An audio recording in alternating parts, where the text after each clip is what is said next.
Bonjour et bienvenue à l'émission Hockey Le Magazine. Ici Denis Gauthier, en compagnie de mon collègue Jasmin Leroux. Et à l'émission cette semaine, on a la chronique équipement avec le spécialiste Éric Dupont portant sur les patins et le segment Sur la glace, au cours duquel Steve Brûlé se penche sur la protection de rondelles statiques.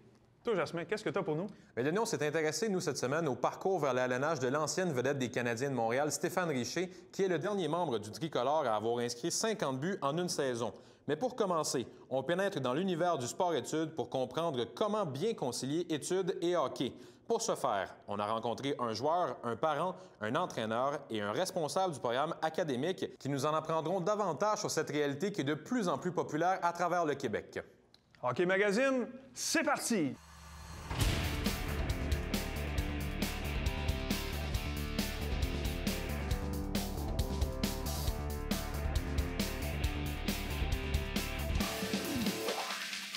Hockey Magazine, une présentation de vos concessionnaires Subaru du Québec.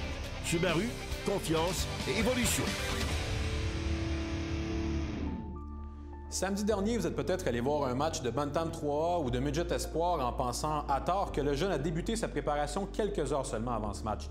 La réalité est en fait tout autre. Ces jeunes qui proviennent de 37 sports-études à travers le Québec, dont la plupart offrent le hockey, ont débuté leur semaine le lundi matin dès 5 h pour la terminer en toute fin de journée le vendredi. Le but étant bien sûr d'arriver à concilier l'école et le hockey. On vous présente aujourd'hui l'histoire derrière ce sport-études et le genre de semaine que les jeunes peuvent vivre.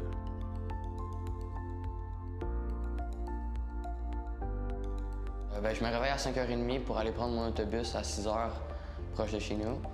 Après l'autobus, ça nous amène pour 6h40 à l'école, puis nos cours commencent juste une heure après ça. Leur journée est de 3 périodes par jour de 70 minutes. Ils terminent aux alentours de 11h45. Après, ils ont une période d'études d'une trentaine de minutes. Et ils doivent quitter pour 12h45 pour s'en aller en direction là, des sites d'entraînement. Alors, on savait à quoi s'attendre, on savait qu'on allait se lever tôt et que c'était des longues journées. Notre priorité, c'est d'avoir un diplôme de fin d'études secondaires en maths forte, en option sciences, et on doit les sélectionner dès le secondaire 1. Et ça doit être des élèves qui réussissent bien, qui ont un bon sens des responsabilités pour pouvoir faire leur parcours là, en 90 minutes de moins là, qu'un élève du programme régulier.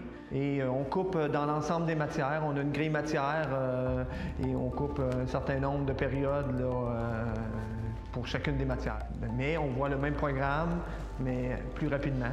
Donc c'est pour ça qu'on doit avoir des élèves qui soient très autonomes et responsables. Moi, en chaque année, je me ramasse dans le bureau avec M. Bouchard et j'essaie de vendre mes joueurs pour qu'ils soient en sport-études. Selon leurs notes, ils peuvent l'être ou ils peuvent pas l'être, sauf qu'il leur permet, à la première étape, de pouvoir montrer qu'ils sont capables de pouvoir monter dans leurs notes scolaires. Puis à chaque année, on a 2-3 joueurs qui étaient au régulier, qu'à partir du mois de novembre, on les met en sport-études parce qu'ils ont été capables de surmonter ce travail-là qu'il y avait à faire pour augmenter leurs notes. Puis ça, c'est une réussite pour nous autres. Puis moi et M. Bouchard, quand ça nous arrive, on est très contents de ça. Puis aussi, dans les deux sens, le gars que lui, c'est trop facile pour lui, puis il arrive au mois de novembre, à la première étape, puis il nous montre que finalement, il y avait une moyenne de 70, puis il est rendu à 65. Ça nous permet des fois de se questionner. Puis il y a des jeunes qu'on a déjà sortis du sport-études, qu'on les a mis au régulier par un manque d'effort au scolaire.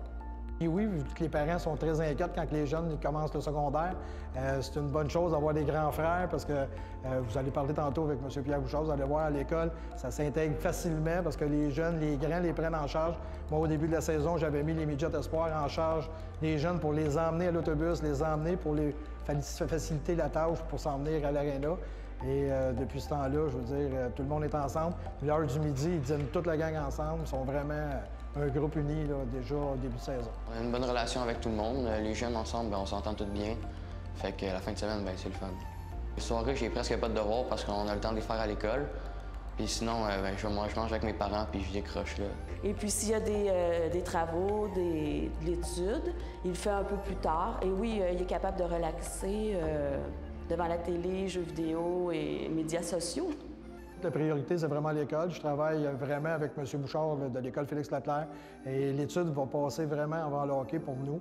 Et on travaille ensemble. Quand des jeunes ont de la difficulté, on fait de la récupération avec eux autres. On leur permet d'aller faire le devoir, de rester avec les professeurs avant le hockey. Le hockey, pour nous autres, c'est un surplus pour eux autres. C'est ce qui nous aide à les garder à l'école. Lorsque ça ne fonctionne pas, j'ai juste à les priver d'entraînement et tout de suite, on va voir des changements du côté comportemental. Donc, un enfant qui va accumuler certains manques de rigueur dans son comportement, bien, j'arrive à une certaine journée, puis on demande aux entraîneurs, je demande aux pionniers de les garder à l'école et à partir de ce moment-là, je peux vous assurer que les élèves sont portés à changer leur attitude et leur comportement. Mais des fois, je leur fais comprendre que sont peut-être mieux de perdre 2 heures d'entraînement une journée que de perdre le programme, puis de perdre le privilège qu'ils ont de pouvoir s'entraîner à tous les jours, d'avoir seulement 3 périodes par jour au lieu de 4. Ils sont peut-être mieux de perdre une période une fois et de rétablir la situation, de revenir à des standards qu'on demande dans notre programme, c'est-à-dire un minimum de 70 dans l'ensemble des matières. Bien, le lundi, on s'en vient ici, puis on embarque sur la glace juste à 3 heures. Fait qu'avant, on va courir un petit peu dehors. Après, on s'en vient pratiquer. Le mardi, on va juste au gym. On vient pas à l'aréna, on se rend direct au gym. Puis le mercredi, c'est la même chose que le lundi. Et le jeudi, bien, comme là, le jeudi, on embarque plus tôt, fait qu'on n'a pas le temps de faire grand-chose avant. Puis le vendredi, bien souvent, on a des games le soir. Fait qu'on fait soit du vidéo pour notre game ou du yoga, des fois. Ouais, le yoga, ça nous permet de relaxer à cause de notre grosse semaine. Puis le vidéo, ils peuvent nous donner des conseils en dehors de la glace, puis comme ça, on a plus de temps sur la glace pour les appliquer. Bien, c'est sûr que nos semaines sont chargées, mais pratiquer la semaine puis tout de suite après, bien, moi, ça m'aide à être dans le match. Nos week-ends, nous, dans la famille, mais ça se passe alentour du hockey. Souvent, si on va à Montréal, à Laval, mais ça nous demande toujours 45-50 minutes pour se rendre. Il faut être 1h30 avant la partie. Alors, ça prend ça prend une bonne partie de notre journée. On s'est habitué, on est des gens qui aiment le hockey, alors on suit Thomas dans cette aventure. Je m'attendais que ça soit plus dur. Honnêtement, c'était pas tant difficile que ça. On s'habitue vite. Je trouve qu'on lui dit souvent c'est quand même une chance qu'il puisse vivre ça, un sport-études, parce qu'il fait ce qu'il aime tout l'après-midi. Même si ça demande quand même un travail, c'est quand même du travail, s'entraîner, pratiquer, mais c'est quelque chose qu'il aime. Je vous le dis, nos taux de réussite sont formidables. Les taux de diplomation sont excellents. Donc, je pense que c'est la clé du succès. Après quelques années au travers des programmes sport-études, peut-être que ces jeunes hockeyeurs n'auront pas eu la chance de développer la carrière d'hockeyeur dont ils rêvaient. Ce qui est certain par contre, c'est qu'ils auront vécu l'une des plus belles expériences de leur vie à travers une école de vie qui a été les 37 programmes de sport-études du Québec. Jasmin Leroux pour Hockey le Magazine. Ici Paul Byron, vous regardez Hockey le Magazine à RDS.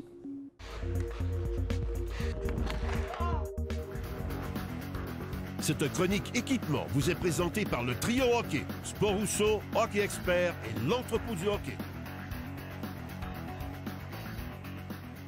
Encore une fois, cette semaine, à la chronique équipement, je suis avec le spécialiste Éric Dupont qui va nous parler encore des patins disponibles pour la saison 2017-2018.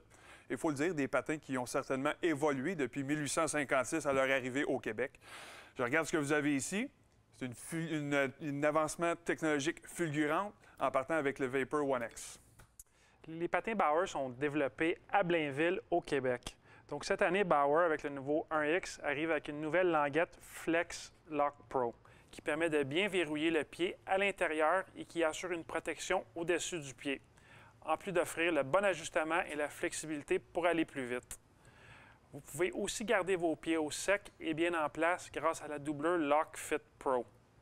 Finalement, comme dans la version précédente, la botte est faite de composite moulé 3D ultra léger Curve. Il faut mentionner aussi que ce patin-là est disponible dans 6 autres modèles, du X300 au X800. Un autre modèle intéressant, le CCM Ribcore. Cette année, CCM a complètement redessiné le nouveau Ribcore 70K.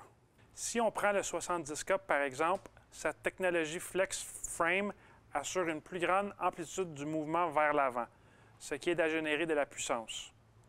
Également, des matériaux de composite légers ont été utilisés, ce qui a réduit le poids de 70 grammes par rapport au modèle précédent.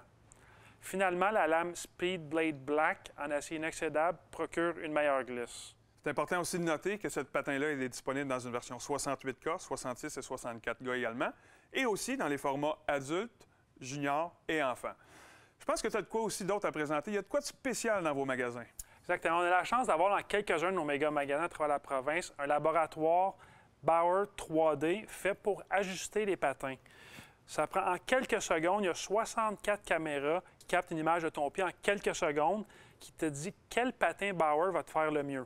La famille, la grandeur, la largeur. C'est vraiment un outil incroyable à venir essayer en magasin.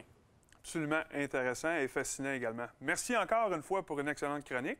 Et nous, on se retrouve la semaine prochaine. On a des idées cadeaux pour vous pour Noël. À la prochaine. Cette semaine, à la question quiz, complétez la phrase.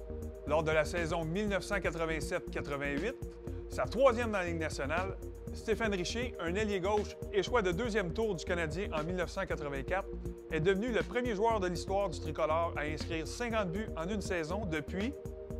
Les choix de réponse sont A. Pierre Larouche, B. Guy Lafleur ou C. Steve Schott. La réponse après la pause.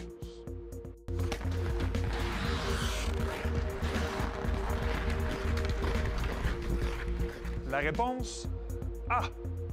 Avant Stéphane Richer, en 1987-88, Pierre Larouche était le dernier joueur du Canadien à avoir inscrit 50 buts en une saison, exploit accompli au cours du calendrier 1979-1980.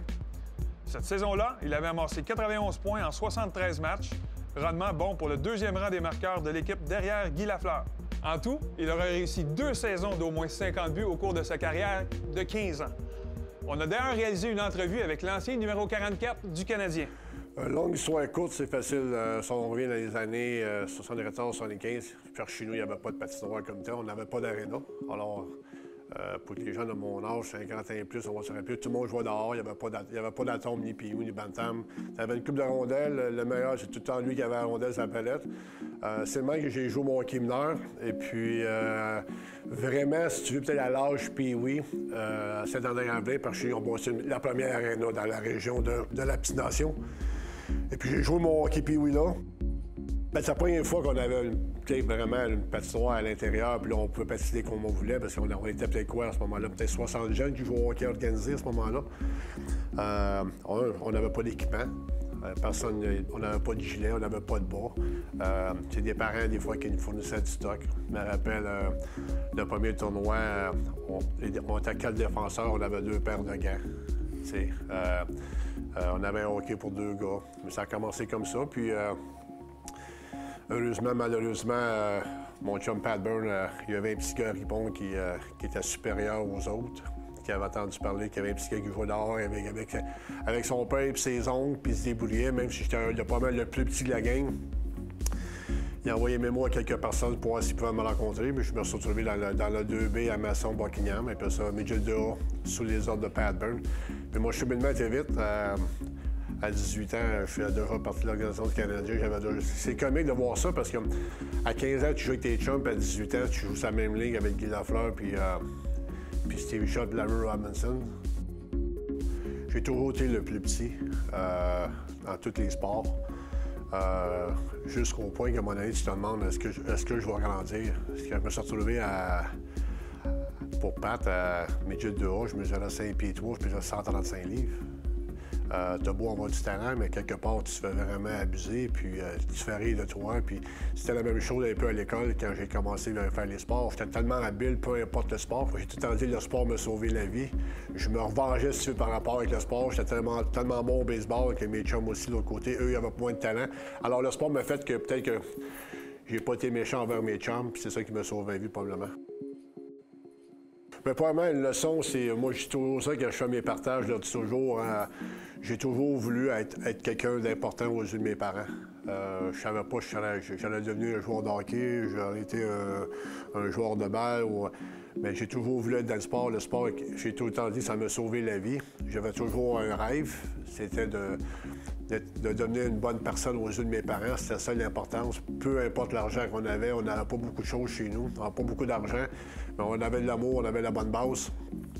Puis je me dis de toujours se tenir alentour des bonnes personnes. Aujourd'hui, si j'ai réussi ma carrière, c'est parce que j'ai fait les sacrifices, mais j'avais une fierté, j'avais un rêve, puis j'ai toujours cru à mon rêve. Puis j'ai toujours ça aux jeunes. La journée que tu te lèves le matin, puis tu n'as pas de but, puis tu n'as pas de rêve, tu n'es pas sur le bon bord du chemin. C'est comique parce que Je dis ça, quand tu vas avec mon père manger le matin, les gens me voient, puis là, le nom, il y a un papa ou un grand-papa avec leur petit fils, ils vont dire, lui, c'est le dernier marqueur, tu sais. J'ai pas de nom, j'ai pas de prénom. Comprends-tu? C'est comme un running gag, on va dire, c'est lui le dernier gars qui a fait, c'est le dernier gars. On dirait comme 70 ans, quasiment, tu sais. Mais ça fait déjà 30 ans que ça s'est passé. C'est sûr, c'est une fierté pour moi, mais tu sais, j'aimerais tellement, à un moment donné, que Max peut en faire moins 40 quelques pour calmer un peu. Là, tu sais. L'année, il a fait 39, le monde l'a critiqué parce que il manquait quoi, 5 matchs, puis il n'a pas frappé le 40. Depuis, c'est drôle parce que depuis un certain temps, je fais beaucoup de promotions où que Max est impliqué aussi. On a eu la chance de jaser un petit peu ensemble, puis il me pose des questions. Des fois, je trouve ça beau, ça part qu'il vienne me voir puis il me pose des questions, comment j'ai délai, parce que lui, il a vu le soir que j'ai marqué, les 2 soirs que j'ai marqué 5 buts en 2 soirs pour marquer mon 50e. J'espère qu'à un moment donné, Max ou quelqu'un d'autre va faire ça, parce que c'est un chiffre magique, ouais. Tu peux pas enlever ça à qui que ce soit. C'est le mot discipline. Peu importe, soit dans le milieu du hockey, dans la vie personnelle, la discipline, c'est énorme. De prendre soin de toi et d'être entouré par les bonnes personnes. C'est facile quand tu portes un uniforme du Canadien puis tu as de l'argent au bout de la ligne. Tu as beaucoup de gens autour de toi, tu as beaucoup de gens qui vont profiter du système. Mais je veux dire aux jeunes aussi que une carrière, c'est vite. Profitez-en. Demandez à qui que ce soit qu'on joue dans la Ligue nationale. Il n'y a rien de facile, mais ça passe tellement vite d'en profiter, de faire attention aux autres et puis d'être surtout reconnaissant envers les gens qui ont été bons pour toi. Ici Patrice Bergeron, vous regardez Hockey le magazine à RDS.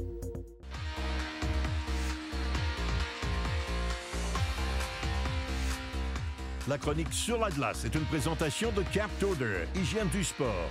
Captorder passe à l'action. Je suis en compagnie de Steve Brûlé, qui est un nouveau collaborateur avec nous cette saison. Steve est un ex-hockeyeur professionnel, également l'entraîneur avec l'Académie de hockey Joël Bouchard. Steve, tout au long de la saison, tu vas nous parler de situations où on aura besoin d'une protection de rondelles. Oui, exactement.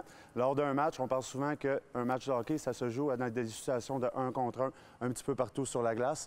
Donc, aujourd'hui, on va y aller avec un premier exercice qui est en protection de rondelles statique. Donc, on peut utiliser beaucoup sur place. Alors, on va commencer avec ça. Excellent, merci. On regarde ça. Merci. Un exercice qui est très simple, qui est bon pour les jeunes débutants, mais également pour les jeunes qui sont en niveau élite. Donc, ça leur fait travailler la protection de rondelles statique. Donc, ça va les faire prendre des informations beaucoup avec la tête, avec le corps, initier le contact. Donc, ça travaille plusieurs choses en même temps. Parfait, je te regarde aller. Parfait. Prêt? On y va? Go!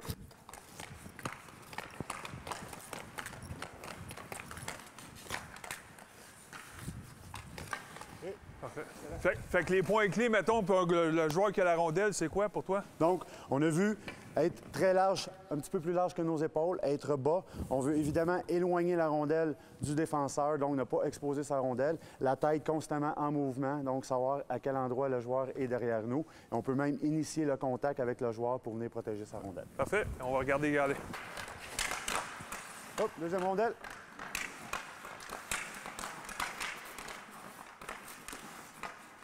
OK, stop. Une erreur qu'on fait constamment, c'est lorsque tu protèges ta rondelle.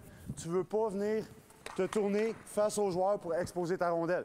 Garde ta rondelle toujours éloignée. Tu peux venir initier ton contact, mais non pas tourner vers le joueur, donc exposer ta rondelle à l'autre joueur. Essaie de tout le temps protéger ta rondelle. Go! Éloigne ta rondelle. Good. OK, stop. Excellent. Maintenant, juste faire attention, OK?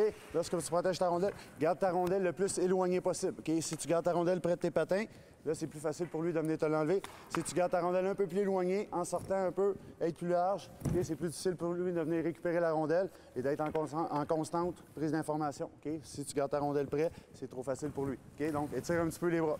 On y va, go!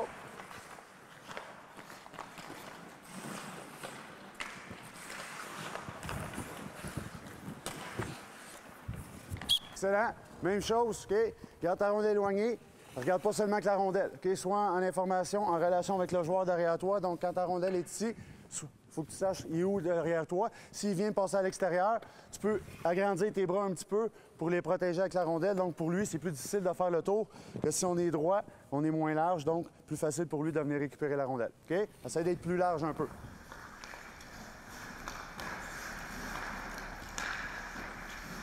Good. Beaucoup mieux. Excellent.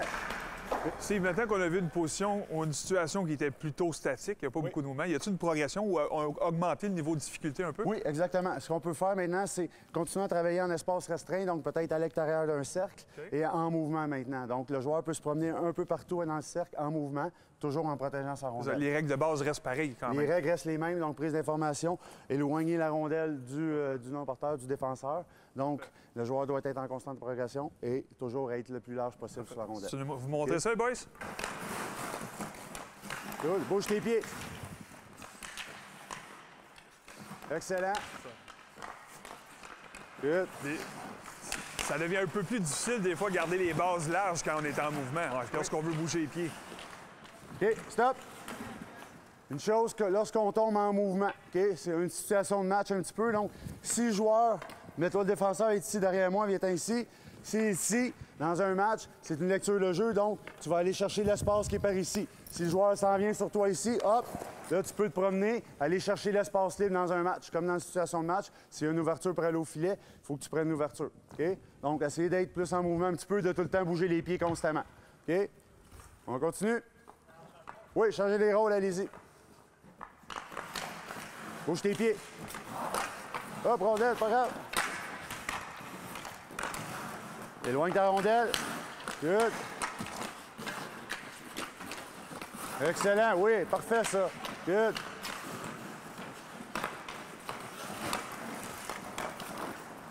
Good. Éloigne ta rondelle. Une belle protection, ça. C'est bon. Ouais, c'est bon, ça, c'est excellent. Bouge la rondelle. Bouge la tête. Good, excellent, good, excellent. Initie le contact, good, excellent. OK, on inverse les rôles, excellente protection de rondelle. Bougez les pieds, rondelle éloignée, c'était excellent.